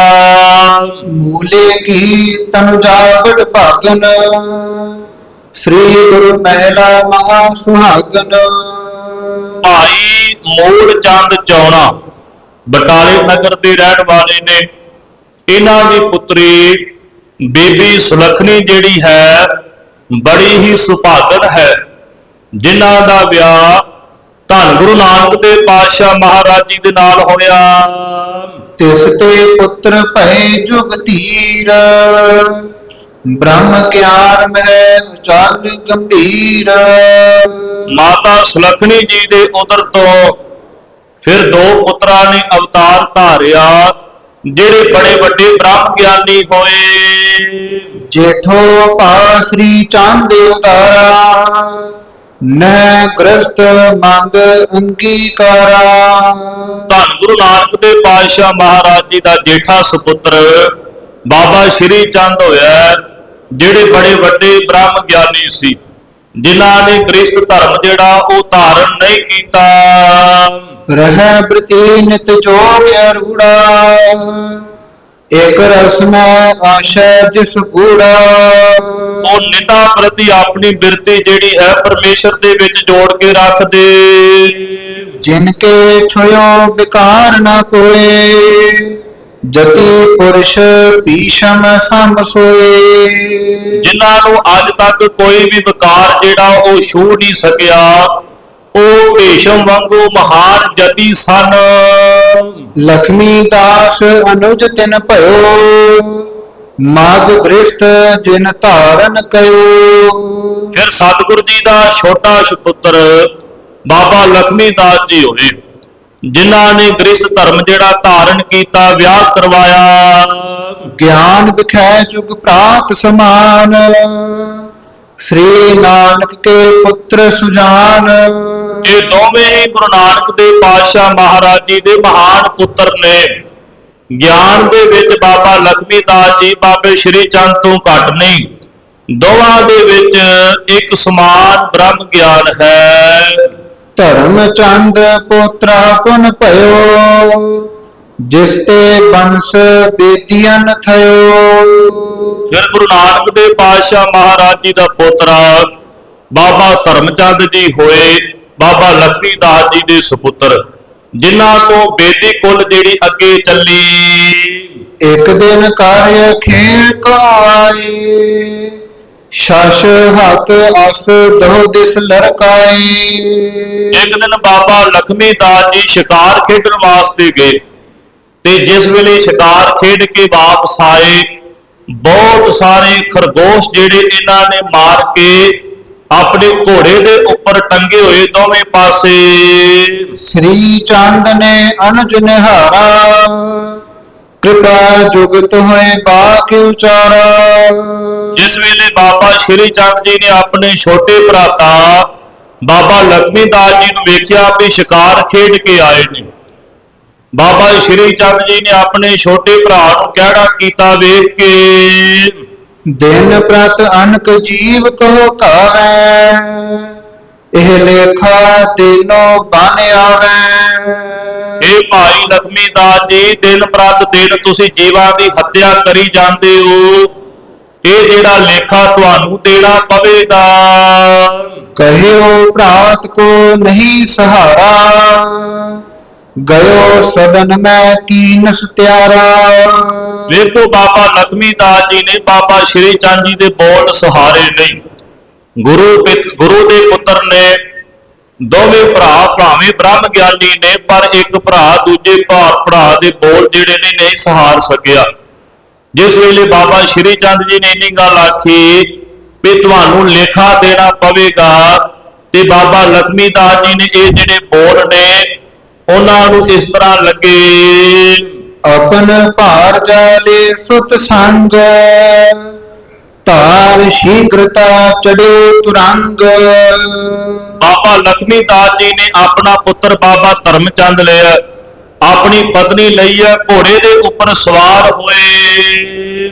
ਆਏ ਭਰਾਤ ਸੋ ਭਨਿਓ ਜਨਾਏ, ਲੇਖਾ ਦੇਨ ਅਭੈ ਹਮ ਜਾਏ। ਆਪਣੇ ਵੱਡੇ ਭਾਈ ਬਾਬਾ ਸ਼੍ਰੀ ਚੰਦ ਜੀ ਨੂੰ ਆਖਿਆ, ਬਾਬਾ ਜੀ ਅਸੀਂ ਹੁਣੇ ਹੀ ਲੇਖਾ ਦੇਣ ਵਾਸਤੇ ਚੱਲੇ ਹਾਂ। ਸੁਨਤ ਸ੍ਰੀ ਚੰਦ ਹਿਰਦੈ ਵਿਚਾਰਾ, ਧਰਮ ਚੰਦ ਕੋ ਪਕਰਿ ਉਤਾਰਾ। ਬਾਬਾ ਸ਼੍ਰੀ ਚੰਦ ਜੀ ਨੇ ਫਿਰ ਹਿਰਦੇ ਦੇ ਅੰਦਰ ਵਿਚਾਰ ਕਰਕੇ ਬਾਬਾ ਧਰਮਚੰਦ ਜੀ ਨੂੰ ਲੰਬੀ ਬਾਹ ਕਰਕੇ ਨਾਲੋਂ ਫੜ ਲਿਆ। ਹਮ ਤੋ ਨਹਿ ਗ੍ਰਸਤ ਕੋ ਕਰਹੀ, ਰਹਿ ਬੰਸ ਇਸ ਤੇ ਜਗ ਥਰੀ। ਬਾਬਾ ਸ਼੍ਰੀ ਚੰਦ ਜੀ ਕਹਿੰਦੇ ਅਸੀਂ ਤੇ ਗ੍ਰਸਤ ਧਰਮ ਧਾਰਨ ਨਹੀਂ ਕੀਤਾ, ਤੇ ਜੇ ਬਾਬਾ ਧਰਮਚੰਦ ਵੀ ਬਾਬਾ ਲਖਮੀ ਦਾਸ ਜੀ ਦੇ ਨਾਲ ਚਲਾ ਗਿਆ ਤੇ ਸਾਡੀ ਜਿਹੜੀ ਅੰਸ ਬੰਸ ਹੈ ਅੱਗੇ ਨਹੀਂ ਵਧੇਗੀ। ਬਾਬਾ ਸ਼੍ਰੀ ਚੰਦ ਜੀ ਨੇ ਬਾਬਾ ਧਰਮਚੰਦ ਜੀ ਨੂੰ ਫਿਰ ਘੋੜੇ ਤੋਂ ਹੇਠਾਂ ਲਾਇਆ, ਆਖਿਆ ਬਾਬੇ ਧਰਮਚੰਦ ਤੋਂ ਸਾਡੀ ਜਿਹੜੀ ਬੰਸ ਹੈ ਅੱਗੇ ਵਧੇਗੀ। ਸਹਿਤ ਭਾਰ ਜਾ ਗਇਓ ਨਾ ਆਇਓ, ਅਵਲੋਕਤ ਨਾਰਗਨ ਬਿਸਮਾਇਓ। ਤੇ ਬਾਬਾ ਲਖਮੀ ਦਾਸ ਜੀ ਸਹਿ ਸੁਭਾਏ ਚਲੇ ਗਏ, ਫਿਰ ਮੁੜ ਕੇ ਕਦੇ ਵੀ ਵਾਪਸ ਨਹੀਂ ਆਏ ਆਪਣੀ ਪਤਨੀ ਦੇ ਸਮੇਤ। ਧਰਮਚੰਦ ਤੇ ਚਾਲਿਓ ਬੰਸ, ਸਭ ਬੇਦੀ ਉਜਲ ਜਿਮ ਹੰਸ। ਬਾਬਾ ਧਰਮਚੰਦ ਜੀ ਤੋਂ ਫਿਰ ਇਹ ਬੇਦੀਆਂ ਦੀ ਬੰਸ ਅੱਗੇ ਚੱਲੀ। ਕਵਿਰਾਜ ਜੀ ਕਹਿੰਦੇ ਇਸ ਤਰ੍ਹਾਂ ਮਾਨੋ ਇਹ ਜਿਹੜੇ ਬੇਦੀ ਨੇ ਇਹ ਹੰਸਾਂ ਦੀ ਨਿਆਈ ਨੇ। ਸ੍ਰੀ ਚੰਦ ਪੈ ਭਈ ਬਿਸਾਲਾ, ਜਗ ਮੈਂ ਦੇ ਧਰੀ ਚਿਰਕਾਲਾ। ਬਾਬਾ ਸ਼੍ਰੀ ਚੰਦ ਜੀ ਦੀ ਜਿਹੜੀ ਉਮਰ ਹੈ ਬਹੁਤ ਜ਼ਿਆਦਾ ਲੰਬੀ ਹੋਈ। ਬਾਬਾ ਸ਼੍ਰੀ ਚੰਦ ਜੀ ਸਰੀਰ ਕਰਕੇ ਬਹੁਤ ਲੰਮਾ ਸਮਾਂ ਸੰਸਾਰ ਦੇ ਵਿੱਚ ਰਹੇ। ਸਦਾ ਜੋਗ ਰਸ ਭੋਗਨ ਕਰਤੇ, ਜਗਤ ਬਾਸ਼ਨਾ ਨਹਿ ਮੈਂ ਮਨ ਵਰਤੇ। ਜਗ ਦੀਆਂ ਬਾਸ਼ਨਾਵਾਂ ਤੋਂ ਸ਼੍ਰੀ ਚੰਦ ਜੀ ਨਿਰਲੇਪ ਨੇ, ਸਦਾ ਹੀ ਪਰਮੇਸ਼ਰ ਦੇ ਵਿੱਚ ਆਪਣੀ ਬਿਰਤੀ ਜੋੜ ਕੇ ਰੱਖਦੇ। ਜਹਾਂਗੀਰ ਜਬ ਪਾਤੁਰ ਕੇਸ਼, ਸੁਨ ਕੇ ਇਨਕੋ ਸੁਜਸ ਵਿਸ਼ੇਸ਼। ਜਿਸ ਵੇਲੇ ਜਹਾਂਗੀਰ ਬਾਦਸ਼ਾਹ ਹੋਇਆ ਹਿੰਦੁਸਤਾਨ ਦਾ, ਉਹਨੇ ਬਾਬਾ ਸ਼੍ਰੀ ਚੰਦ ਜੀ ਦੀ ਬੜੀ ਵੱਡੀ ਵਡਿਆਈ ਸੋਭਾ ਸੁਣੀ। ਉਹ ਬਾਰ-ਬਾਰ ਚਾਹੁੰਦਾ ਵੀ ਬਾਬਾ ਸ਼੍ਰੀ ਚੰਦ ਜੀ ਆ ਕੇ ਮੈਨੂੰ ਮਿਲਣ। ਕਈ ਵਾਰ ਨਿਜ ਮਨ ਚ ਪਠਾਏ, ਬਿਨੈ ਠਾਨ ਕੈ ਨਿਕਟ ਬੁਲਾਏ। ਇਹਨੇ ਕਈ ਵਾਰ ਆਪਣੇ ਹਰਕਾਰੇ ਭੇਜੇ ਨੇ ਬਾਬਾ ਸ਼੍ਰੀ ਚੰਦ ਜੀ ਨੂੰ ਆਪਣੇ ਕੋਲ ਬੁਲਾਉਣ ਵਾਸਤੇ। ਆਖਿਆ ਵੀ ਮੈਨੂੰ ਆ ਕੇ ਮਿਲ ਕੇ ਜਾਣ, ਦਰਸ਼ਨ ਦੇ ਕੇ ਜਾਣ ਬਾਬਾ ਸ਼੍ਰੀ ਚੰਦ ਜੀ। ਕਰਾਮਾਤ ਕੋ ਚਾਹਤ ਦੇਖਾ, ਕੌਤਕ ਜਿਸ ਕੇ ਹਿਰਦੈ ਬਿਸੇਖਾ। ਇਹ ਜਿਹੜਾ ਜਹਾਂਗੀਰ ਬਾਦਸ਼ਾਹ ਹੈ ਇਹ ਕੌਤਕ ਵੇਖਣਾ ਚਾਹੁੰਦਾ ਹੈ, ਕਰਾਮਾਤ ਵੇਖਣਾ ਚਾਹੁੰਦਾ ਹੈ ਬਾਬਾ ਸ਼੍ਰੀ ਚੰਦ ਜੀ ਦੀ, ਕਿਉਂਕਿ ਜਿਹੜਾ ਮੁਸਲਮਾਨ ਧਰਮ ਹੈ ਇਹ ਕਰਾਮਾਤ ਦੇ ਉੱਪਰ ਹੀ ਖੜਾ। ਜਿਸ ਵੇਲੇ ਵੀ ਇਹ ਸਿੰਘਾਂ ਨੂੰ ਜਾਂ ਸਤਿਗੁਰੂ ਜੀ ਨੂੰ ਸ਼ਹੀਦ ਕੀਤਾ, ਇੱਕੋ ਗੱਲ ਹੀ ਕਹਿੰਦੇ ਰਹੇ ਵੀ ਕਰਾਮਾਤ ਕਰਕੇ ਦਿਖਾਓ। ਹੁਣ ਜਹਾਂਗੀਰ ਬਾਦਸ਼ਾਹ ਦੇ ਮਨ ਦੇ ਵਿੱਚ ਹੈ ਵੀ ਬਾਬਾ ਸ਼੍ਰੀ ਚੰਦ ਜੀ ਨੂੰ ਕੋਲ ਬੁਲਾ ਕੇ ਉਹਨਾਂ ਦੇ ਕੋਲੋਂ ਕੋਈ ਕਰਾਮਾਤ ਜਿਹੜੀ ਆ ਉਹ ਵੇਖੀ ਜਾਵੇ। ਗੋਦੜੀਆ ਸੇਵਕ ਰਹਿ ਨਾਲੇ, ਤਿਸਕੇ ਕੰਧ ਚਟਹਿ ਜਬ ਚਾਲੇ। ਬਾਬਾ ਸ਼੍ਰੀ ਚੰਦ ਜੀ ਦੇ ਨਾਲ ਇੱਕ ਭਾਈ ਗੋਦਰੀਆ ਨਾਮ ਦਾ ਸਿੱਖ ਜਿਹੜਾ ਹੈ ਉਹ ਹਮੇਸ਼ਾ ਉਹਨਾਂ ਦੀ ਸੇਵਾ ਦੇ ਵਿੱਚ ਹਾਜ਼ਰ ਰਹਿੰਦਾ। ਬਾਬਾ ਸ਼੍ਰੀ ਚੰਦ ਜੀ ਨੇ ਜਿੱਥੇ ਵੀ ਜਾਣਾ ਹੁੰਦਾ ਭਾਈ ਗੋਦਰੀਆ ਦੇ ਮੋਢਿਆਂ ਦੇ ਉੱਪਰ ਚੜ ਕੇ ਜਾਂਦੇ। ਨਾਹੇ ਤੇ ਟਿਕੈ ਰਹਿ ਨਿਜ ਥਾਨ, ਸਦਾ ਲਗਾਏ ਰੱਖੈ ਧਿਆਨ। ਤੇ ਜਿੱਥੇ ਵੀ ਜਾ ਕੇ ਆਪਣਾ ਟਿਕਾਣਾ ਕਰਦੇ ਉੱਥੇ ਹੀ ਪਰਮੇਸ਼ਰ ਦੇ ਵਿੱਚ ਆਪਣਾ ਧਿਆਨ ਜਿਹੜਾ ਹੈ ਉਹ ਜੋੜ ਕੇ ਰੱਖਦੇ ਬਾਬਾ ਸ਼੍ਰੀ ਚੰਦ ਜੀ। ਤਿਸ ਪਰ ਚੜ ਲਵ ਪੁਰੀ ਸਿਧਾਰੇ, ਸਨੈ ਸਨੈ ਤੈ ਪਹੁੰਚ ਸੁਖਾਰੇ। ਭਾਈ ਗੋਦਰੀਆ ਦੇ ਮੋਢਿਆਂ ਤੇ ਚੜ ਕੇ ਬਾਬਾ ਸ਼੍ਰੀ ਚੰਦ ਜੀ ਲਾਭਪੁਰ ਲਾਹੌਰ ਦੀ ਧਰਤੀ ਤੇ ਹੌਲੀ ਹੌਲੀ ਪਹੁੰਚ ਗਏ। ਇੱਕ ਦਿਨ ਡੇਰਾ ਤਹਾਂ ਟਿਕਾਏ, ਪੁਨ ਤੁਰ ਕੇ ਸੁਰ ਨਿਕਟ ਬੁਲਾਏ।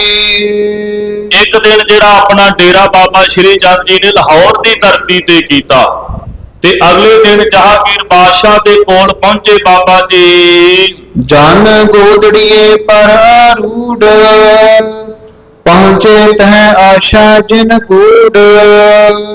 ਭਾਈ ਗੋਦਰੀਆ ਦੇ ਮੋਢਿਆਂ ਤੋਂ ਉਤਰ ਕੇ ਬਾਬਾ ਸ਼੍ਰੀ ਚੰਦ ਜੀ ਹੁਣ ਜਹਾਂਗੀਰ ਬਾਦਸ਼ਾਹ ਦੇ ਦਰਬਾਰ ਦੇ ਵਿੱਚ ਜਾ ਪਹੁੰਚੇ। ਪਹੁੰਚ ਤੀਰ ਜਬ ਸਨਮੁਖ ਦਿਖਾ, ਤਹ ਉਤਰੇ ਮਨ ਸੰਭ ਸੁਰੀਖਾ। ਕਵਿਰਾਜ ਜੀ ਕਹਿੰਦੇ ਜਿਸ ਵੇਲੇ ਜਹਾਂਗੀਰ ਬਾਦਸ਼ਾਹ ਨੇ ਬਾਬਾ ਸ਼੍ਰੀ ਚੰਦ ਜੀ ਦੇ ਦਰਸ਼ਨ ਕੀਤੇ ਤੇ ਬੜਾ ਪ੍ਰਸੰਨ ਹੋਇਆ ਜਹਾਂਗੀਰ ਬਾਦਸ਼ਾਹ ਦਰਸ਼ਨ ਕਰਕੇ। ਤਨ ਪਰ ਕੀ ਖਿੰਥਾ ਸੋ ਉਤਾਰੀ, ਧਰੀ ਤਾ ਜੈ ਪ੍ਰਹਿ ਨਿਹਾਰੀ। ਬਾਬਾ ਸ਼੍ਰੀ ਚੰਦ ਜੀ ਨੇ ਆਪਣੇ ਸਰੀਰ ਦੇ ਉੱਪਰ ਜਿਹੜੀ ਗੋਦੜੀ ਪਹਿਨੀ ਹੋਈ ਸੀ ਉਹ ਉੱਥੇ ਹੀ ਉਤਾਰ ਦਿੱਤੀ ਜਹਾਂਗੀਰ ਬਾਦਸ਼ਾਹ ਦੇ ਕੋਲ ਹੀ। ਬਿਰਧ ਅਵਸਥਾ ਤਬ ਚਲ ਗਏ, ਸਾਗਰ ਬੋਲ ਬਿਠਾਵਤ ਪਏ। ਉਸ ਸਮੇਂ ਬਾਬਾ ਸ਼੍ਰੀ ਚੰਦ ਜੀ ਦੀ ਜਿਹੜੀ ਅਵਸਥਾ ਹੈ ਬੜੀ ਬਜ਼ੁਰਗੀ ਅਵਸਥਾ ਸੀ। ਉਹਨਾਂ ਦੀ ਉਮਰ ਜਿਹੜੀ ਹੈ ਬਜ਼ੁਰਗਾਂ ਵਾਲੀ ਸੀ, ਸਰੀਰ ਬਿਰਧ ਹੋ ਚੁੱਕਾ ਹੈ। ਜਿਸ ਵੇਲੇ ਬਾਬਾ ਸ਼੍ਰੀ ਚੰਦ ਜੀ ਜਹਾਂਗੀਰ ਬਾਦਸ਼ਾਹ ਨੂੰ ਮਿਲਦੇ ਨੇ, ਕਰਿਓ ਪਰਸਪਰ ਬਾਤ ਵਿਸਾਰ, ਉੱਤਰ ਉਚਿਤ ਦਿਏ ਤਿਸ ਪਾਸ। ਜਹਾਂਗੀਰ ਬਾਦਸ਼ਾਹ ਨੇ ਬੜੇ ਬਚਨ ਬਿਲਾਸ ਕੀਤੇ ਬਾਬਾ ਸ਼੍ਰੀ ਚੰਦ ਜੀ ਦੇ ਨਾਲ। ਬਾਬਾ ਜੀ ਵੀ ਬੜੇ ਉੱਤਰ ਜਿਹੜੇ ਨੇ ਸੁਚੱਜੇ ਢੰਗ ਦੇ ਨਾਲ ਦਿੰਦੇ ਨੇ। ਪੁਨ ਤੁਰ ਕੇਸ਼ ਬਿਲੋਕਨ ਕਰੀ, ਖਿੰਥਾ ਬਹੁ ਕੰਪਤ ਜੈ ਧਰੀ। ਹੁਣ ਜਿਹੜੀ ਖਿੰਥਾ ਜਿਹੜੀ ਗੋਦੜੀ ਬਾਬਾ ਸ਼੍ਰੀ ਚੰਦ ਜੀ ਨੇ ਉਤਾਰ ਕੇ ਜਹਾਂਗੀਰ ਬਾਦਸ਼ਾਹ ਦੇ ਸਾਹਮਣੇ ਰੱਖੀ ਸੀ, ਕੀ ਵੇਖਦਾ ਉਹ ਜਿਹੜੀ ਗੋਦੜੀ ਹੈ ਉਹ ਹਿਲਦੀ ਪਈ ਹੈ। ਸੋ ਭਾਈ ਅਗਲੇ ਦੀਵਾਨਾਂ ਦੇ ਅੰਦਰ ਅਸੀਂ ਸਰਵਣ ਕਰਾਂਗੇ ਜਿਸ ਵੇਲੇ ਉਹ ਜਿਹੜੀ ਗੋਦੜੀ ਹਿਲਦੀ ਹੈ, ਕਦੇ ਉਹ ਆਕੜ ਲੈਂਦੀ ਏ, ਕਦੇ ਜਿਵੇਂ ਕੋਈ ਉਵਾਸੀ ਲੈਂਦੀ ਹੈ, ਇਸ ਤਰ੍ਹਾਂ ਉਹ ਗੋਦੜੀ ਕਰਦੀ। ਇਹ ਜਿਹੜਾ ਜਹਾਂਗੀਰ ਬਾਦਸ਼ਾਹ ਇਹਦੇ ਮਨ ਦੇ ਵਿੱਚ ਸਵਾਲ ਆਇਆ ਵੀ ਇਹ ਜਿਹੜੀ ਗੋਦੜੀ ਹੈ ਇਸ ਤਰ੍ਹਾਂ ਲੱਗਦਾ ਜਿਵੇਂ ਇਹਦੇ ਹੇਠਾਂ ਕੋਈ ਚੀਜ਼ ਪਈ ਹੋਵੇ, ਨਹੀਂ ਤੇ ਇਹ ਕੱਪੜਾ ਆਪਣੇ ਆਪ ਹਿੱਲ ਨਹੀਂ ਸਕਦਾ, ਉੱਡ ਨਹੀਂ ਸਕਦਾ, ਪੱਕਾ ਇਹਦੇ ਹੇਠਾਂ ਕੋਈ ਚੀਜ਼ ਹੈ। ਇਹਨੇ ਹੁਣ ਬਾਬੇ ਸ਼੍ਰੀ ਚੰਦ ਜੀ ਨੂੰ ਆਖਿਆ ਵੀ ਤੂੰ ਇਹ ਜਿਹੜੀ ਗੋਦੜੀ ਦੇ ਹੇਠਾਂ ਜਿਹੜੀ ਵੀ ਚੀਜ਼ ਰੱਖੀ ਹੈ ਮੈਨੂੰ ਦਿਖਾਉਣਾ ਕਰ। ਤੇ ਬਾਬਾ ਸ਼੍ਰੀ ਚੰਦ ਜੀ ਨੇ ਉਸੇ ਵੇਲੇ ਆਖਿਆ ਵੀ ਭਾਈ ਗੋਦੜੀ ਦੇ ਵਿੱਚੋਂ ਬਾਹਰ ਆ। ਜਿਸ ਵੇਲੇ ਗੋਦੜੀ ਦੇ ਵਿੱਚੋਂ ਕਹਿੰਦੇ ਬਾਹਰ ਆਇਆ, ਜਿਹੜਾ ਤਾਪ ਸੀ, ਬੁਖਾਰ ਗੋਦੜੀ ਦੇ ਹੇਠਾਂ ਸੀ, ਇੱਕਦਮ ਬਾਹਰ ਨਿਕਲ ਕੇ ਜਹਾਂਗੀਰ ਬਾਦਸ਼ਾਹ ਨੂੰ ਚੰਬੜ ਜਾਂਦਾ। ਜਹਾਂਗੀਰ ਬਾਦਸ਼ਾਹ ਦੀ ਹਾਲਤ ਇੰਨੀ ਬੁਰੀ ਹੁੰਦੀ, ਕੰਬਲ ਲੱਗਦਾ ਹੈ, ਸਿਰ ਦਰਦ ਨਾਲ ਪਾਟਣ ਲੱਗਦਾ ਹੈ, ਸਰੀਰ ਕਮਜ਼ੋਰ ਹੋ ਗਿਆ, ਬੜੀ ਬੁਰੀ ਹਾਲਤ ਹੋਈ। ਦੋਵੇਂ ਹੱਥ ਜੋੜ ਕੇ ਬਾਬਾ ਸ਼੍ਰੀ ਚੰਦ ਜੀ ਨੂੰ ਆਖਿਆ ਇਹ ਤਾਪ ਨੂੰ ਮੇਰੇ ਤੋਂ ਉਤਾਰੋ। ਉਸ ਵੇਲੇ ਬਾਬਾ ਸ਼੍ਰੀ ਚੰਦ ਜੀ ਨੇ ਉਹ ਤਾਪ ਨੂੰ ਉਤਾਰਿਆ। ਫਿਰ ਬਾਬਾ ਸ਼੍ਰੀ ਚੰਦ ਜੀ ਨੇ ਆਖਿਆ ਵੀ ਜਿਸ ਵੇਲੇ ਤੁਸੀਂ ਸੁਨੇਹਾ ਭੇਜਿਆ ਵੀ ਇੱਥੇ ਆ ਕੇ ਦਰਸ਼ਨ ਦਵੋ, ਸਾਨੂੰ ਤਾਪ ਚੜਿਆ ਹੋਇਆ ਸੀ, ਅਸੀਂ ਚੜੇ ਹੋਏ ਤਾਪ ਦੇ ਨਾਲ ਹੀ ਤੁਹਾਡੇ ਕੋਲ ਆ ਗਏ। ਅਸੀਂ ਤਾਪ ਨੂੰ ਆਪਣੀ ਗੋਦਰੀ ਦੇ ਹੇਠਾਂ ਰੱਖ ਕੇ ਤੁਹਾਡੇ ਨਾਲ ਬਚਨ ਬਲਾਸ ਕਰ ਰਹੇ ਸੀ, ਕਿਉਂਕਿ ਕਹਿੰਦੇ ਜੇ ਤਾਪ ਚੜਿਆ ਹੋਵੇ ਤੇ ਕਿਸੇ ਦੇ ਨਾਲ ਫਿਰ ਚੰਗੇ ਢੰਗ ਦੇ ਨਾਲ ਗੱਲ ਨਹੀਂ ਹੁੰਦੀ। ਇਸ ਕਰਕੇ ਤਾਪ ਨੂੰ ਉਤਾਰ ਕੇ ਤੁਹਾਡੇ ਨਾਲ ਅਸੀਂ ਬਚਨ ਬਲਾਸ ਗੱਲਬਾਤ ਕਰ ਰਹੇ ਸੀ। ਬਾਬੇ ਸ਼੍ਰੀ ਚੰਦ ਜੀ ਦੀ ਅਜ਼ਮਤ ਵੇਖੀ ਜਹਾਂਗੀਰ ਬਾਦਸ਼ਾਹ ਨੇ ਫਿਰ ਬੇਅੰਤ ਪ੍ਰਕਾਰ ਦੀਆਂ ਭੇਟਾਵਾਂ ਜਿਹੜੀਆਂ ਉਹ ਬਾਬਾ ਸ਼੍ਰੀ ਚੰਦ ਜੀ ਦੇ ਸਨਮੁਖ ਰੱਖੀਆਂ, ਮੱਥਾ ਟੇਕਿਆ ਤੇ ਬਾਬਾ ਸ਼੍ਰੀ ਚੰਦ ਜੀ ਨੇ ਕੋਈ ਵੀ ਭੇਟਾ ਜਿਹੜੀ ਹੈ ਉਹ ਨਹੀਂ ਲਈ, ਸਾਰਾ ਕੁਝ ਉੱਥੇ ਹੀ ਛੱਡ ਦਿੱਤਾ ਤੇ ਬਾਬਾ ਸ਼੍ਰੀ ਚੰਦ ਜੀ ਫਿਰ ਵਾਪਸ ਚਲੇ ਜਾਂਦੇ ਨੇ। ਧੰਨ ਗੁਰੂ ਨਾਨਕ ਦੇਵ ਪਾਤਸ਼ਾਹ ਮਹਾਰਾਜ ਜੀ ਦੇ ਮਹਾਨ ਸੁਪੁੱਤਰ ਬਾਬਾ ਸ਼੍ਰੀ ਚੰਦ ਜੀ ਜਿਹੜੇ ਬੜੇ ਵੱਡੇ ਤਪਸਵੀ ਮਹਾਨ ਬ੍ਰਹਮ ਗਿਆਨੀ ਹੋਏ। ਅੱਜ ਭਾਵੇਂ ਉਹਨਾਂ ਬਾਰੇ ਬਹੁਤ ਅਪਸ਼ਬਦ ਬੋਲੇ ਜਾਂਦੇ ਨੇ ਵੀ ਸਤਿਗੁਰੂ ਜੀ ਦੇ ਪੁੱਤਰਾਂ ਨੇ ਹੁਕਮ ਨਹੀਂ ਮੰਨਿਆ, ਠੀਕ ਹੈ, ਇਹ ਗੁਰੂ ਨਾਨਕ ਦੇ ਘਰ ਦੀ ਸਿੱਖੀ ਹੈ। ਜੇ ਗੁਰੂ ਸਾਹਿਬ ਜੀ ਗੁਰਤਾ ਗੱਦੀ ਆਪਣੇ ਪਰਿਵਾਰ ਨੂੰ ਦੇ ਦਿੰਦੇ ਤੇ ਫਿਰ ਗੱਲ ਇਹ ਬਣ ਜਾਣੀ ਸੀ ਕਿ ਸਤਿਗੁਰੂ ਜੀ ਨੇ ਜਿਹੜੀ ਗੱਦੀ ਹੈ ਆਪਣੇ ਪਰਿਵਾਰ ਵਿੱਚ ਹੀ ਦੇ ਦਿੱਤੀ। ਇਹ ਤੇ ਗੱਦੀ ਫਿਰ ਜਿਹੜੇ ਸੇਵਾ ਦੇ ਪਾਤਰ ਸੀ, ਜਿਹੜੇ ਮਹਾਨ ਸੇਵਕ ਸੀ ਭਾਈ ਲਹਿਣਾ ਜੀ, ਉਹਨਾਂ ਦੇ ਉੱਪਰ ਹੀ ਕਿਰਪਾ ਹੋਈ। ਅਸੀਂ ਕੱਲ ਧੰਨ ਗੁਰੂ ਰਾਮਦਾਸ ਪਾਤਸ਼ਾਹ ਮਹਾਰਾਜ ਜੀ ਦਾ ਪ੍ਰਕਾਸ਼ ਦਿਹਾੜਾ ਮਨਾਇਆ ਹੈ। ਸਤਿਗੁਰੂ ਜੀ ਦੇ ਜਿਸ ਵੇਲੇ ਬਾਬਾ ਸ਼੍ਰੀ ਚੰਦ ਜੀ ਗੁਰੂ ਰਾਮਦਾਸ ਪਾਤਸ਼ਾਹ ਮਹਾਰਾਜ ਜੀ ਦੇ ਕੋਲ ਜਾਂਦੇ ਨੇ ਤੇ ਬਾਬਾ ਸ਼੍ਰੀ ਚੰਦ ਜੀ ਮਨ ਦੇ ਵਿੱਚ ਸੋਚਦੇ ਨੇ ਵੀ ਗੁਰੂ ਪਿਤਾ ਦੀ ਗੱਦੀ ਦੇ ਉੱਪਰ ਇਹ ਨੌਜਵਾਨ ਬੈਠਾ ਹੈ, ਮੈਂ ਵੇਖਾਂ ਇਸ ਦੇ ਯੋਗ ਵੀ ਹੈਗਾ ਕਿ ਨਹੀਂ। ਬਾਬਾ ਸ਼੍ਰੀ ਚੰਦ ਜੀ ਨੇ ਗੁਰੂ ਰਾਮਦਾਸ ਪਾਤਸ਼ਾਹ ਮਹਾਰਾਜ ਜੀ ਨੂੰ ਪੁੱਛਿਆ ਵੀ ਇਹ ਐਡਾ ਲੰਬਾ ਦਾੜਾ ਕਾਹਦੇ ਵਾਸਤੇ ਵਧਾਇਆ ਤੇ ਗੁਰੂ ਰਾਮਦਾਸ ਪਾਤਸ਼ਾਹ ਮਹਾਰਾਜ ਜੀ ਕਹਿੰਦੇ ਬਾਬਾ ਜੀ ਇਹ ਤੁਹਾਡੇ ਚਰਨ ਸਾਫ਼ ਕਰਨ ਵਾਸਤੇ ਇਹ ਵੱਡਾ ਦਾੜਾ ਵਧਾਉਣਾ ਕੀਤਾ। ਕਈ ਤਰਕ ਕਰਦੇ ਨੇ ਗੁਰੂ ਸਾਹਿਬ ਜੀ ਤਾਂ ਨਹੀਂ ਕਹਿ ਸਕਦੇ। ਬਾਬਾ ਸ਼੍ਰੀ ਚੰਦ ਜੀ ਦੀ ਉਸ ਸਮੇਂ ਉਮਰ ਜਿਹੜੀ ਉਹ ਬਜ਼ੁਰਗਾਂ ਵਾਲੀ ਹੈ ਤੇ ਗੁਰੂ ਰਾਮਦਾਸ ਜੀ ਕੀ ਗੱਲ ਜਾਂਦਿਆਂ ਹੱਥ ਥੋੜੀ ਮਿਲਾਉਣਾ ਸੀ ਉਹਨਾਂ ਨੇ। ਫਿਰ ਗੁਰੂ ਦਾ ਪੁੱਤਰ ਹੈ ਬ੍ਰਹਮ ਗਿਆਨੀ, ਜਾ ਕੇ ਉਹਨਾਂ ਨੇ ਨਮਸਕਾਰ ਕੀਤੀ, ਬੜਾ ਸਤਿਕਾਰ ਕੀਤਾ ਗੁਰੂ ਰਾਮਦਾਸ ਪਾਤਸ਼ਾਹ ਮਹਾਰਾਜ ਜੀ ਨੇ।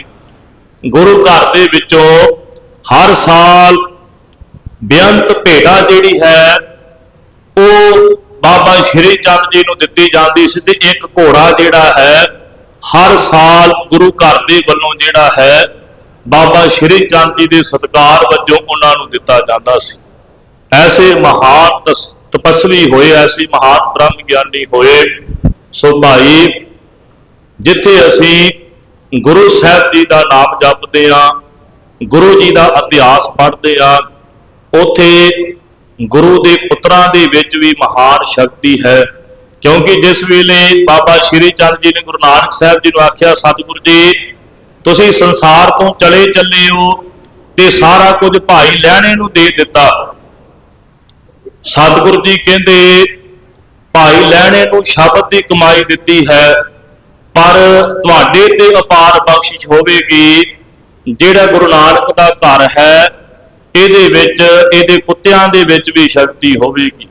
ਬਾਬੇ ਸ਼੍ਰੀ ਚੰਦ ਜੀ ਨੂੰ ਆਖਿਆ ਤੁਹਾਡੇ ਸਤਿਕਾਰ ਹੋਵੇਗਾ ਸੰਸਾਰ ਦੇ ਵਿੱਚ, ਤੁਹਾਨੂੰ ਖਰਚਣ ਵਾਸਤੇ ਧਨ ਦੌਲਤ ਜਿਹੜੀ ਹੈ ਬੇਅੰਤ ਮਿਲੇਗੀ, ਪਰ ਜਿਹੜੀ ਸ਼ਬਦ ਦੀ ਕਮਾਈ ਹੈ ਉਹ ਬਾਬਾ ਲਹਿਣਾ ਜੀ ਲੈ ਗਏ। ਸੋ ਇਸ ਕਰਕੇ ਗੁਰੂ ਦੇ ਪੁੱਤਰ ਤੇ ਗੁਰੂਆਂ ਦੇ ਵਿੱਚ ਕੋਈ ਵੀ ਭੇਦ ਨਹੀਂ ਜਾਣਨਾ। ਆਓ ਅੰਤਲੀਆਂ ਦੋ ਪੰਕਤੀਆਂ ਪੜ੍ਹ ਕੇ ਸਮਾਪਤੀ ਹੈ। ਇਤ ਉਤ ਚਲਹਿ ਉਠੈ ਗਿਰ ਧਰਨੀ, ਕਬ ਇਕੱਠੀ ਕਬ ਹੋਏ ਪਸਰਨੀ,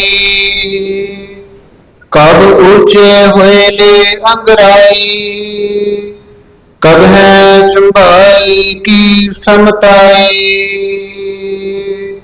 ਵਾਹਿਗੁਰੂ ਜੀ ਕਾ ਖਾਲਸਾ, ਵਾਹਿਗੁਰੂ ਜੀ ਕੀ ਫਤਿਹ।